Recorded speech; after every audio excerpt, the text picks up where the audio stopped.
Now, are you ready for the quiz? Let's go!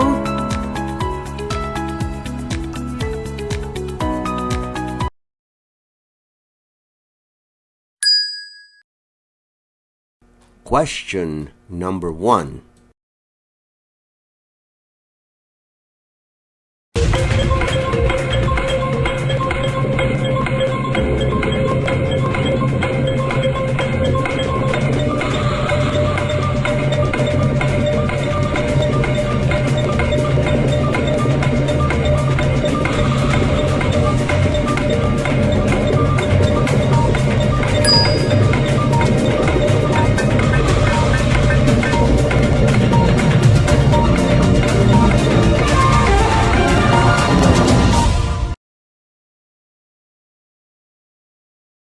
Question number 2.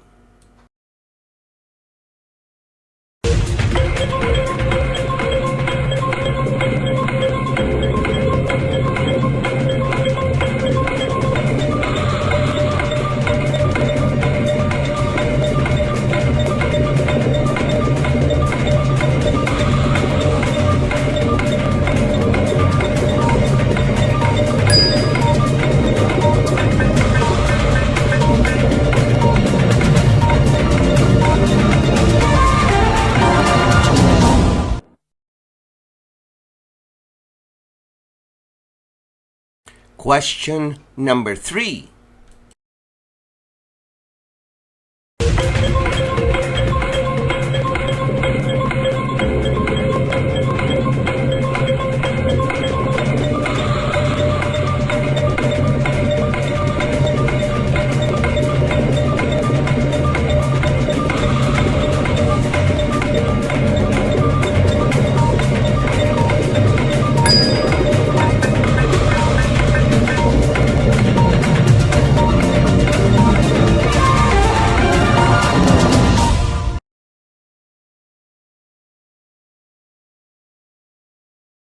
Question number 4.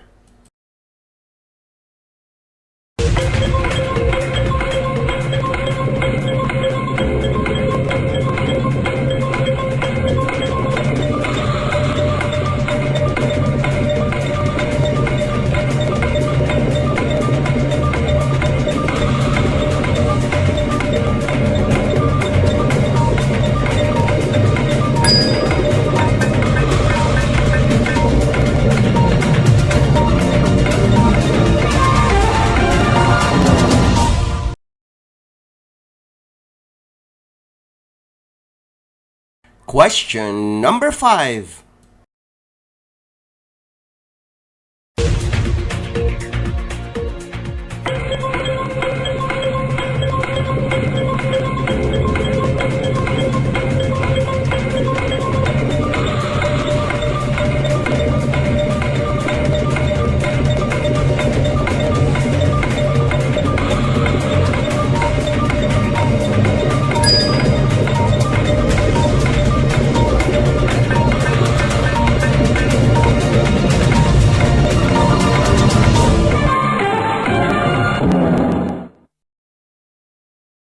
Question number 6.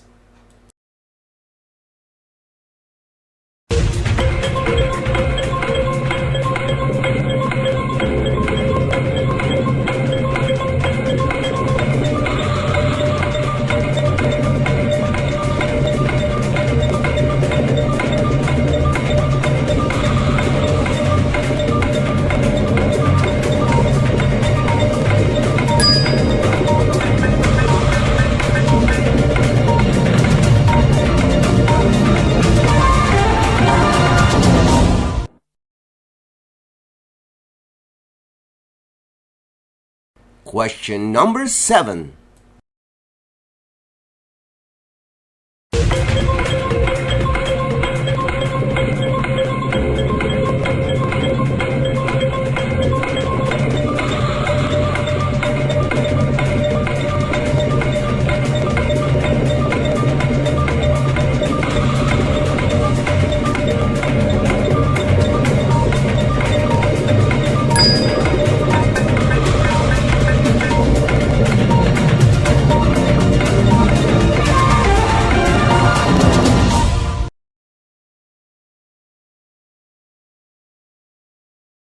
Question number 8.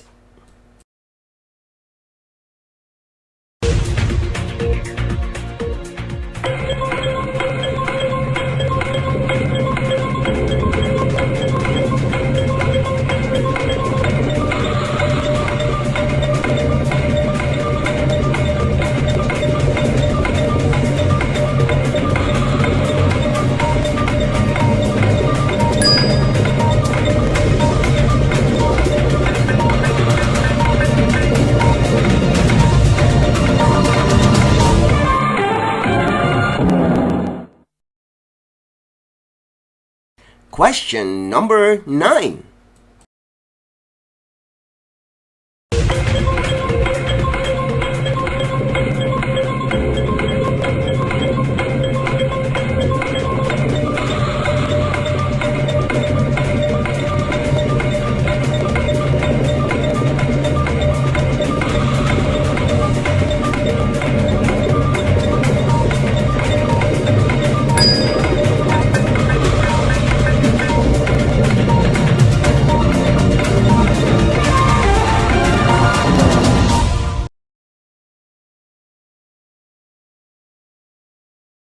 Question number 10.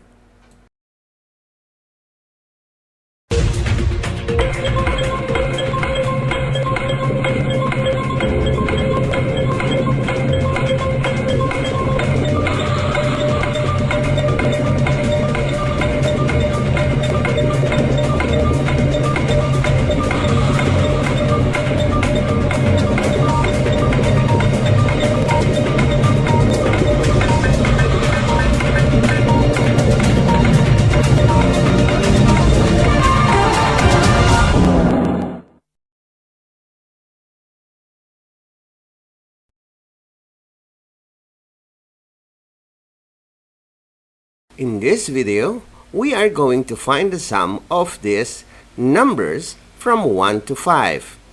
First step is to find the number of terms. You should know the first and the last term. The last term is 5, while the first term is 1. 5 minus 1 is equal to 4. Plus 1 is equal to 5. In finding the number of terms, starting with 1, the last term is always the number of terms. Hindi na natin kailangan itong formula na ito. Step number 2. Find the sum of the first and the last term. 5 plus 1 is equal to 6. The sum must be divided by 2. 6 divided by 2 is equal to 3. Step 3. Whatever is the answer in step 1 and 2, this will be multiplied to get the final answer. The value of terms 1 to 5 is equal to 15. The next question is to find the value of the even numbers from 1 to 5.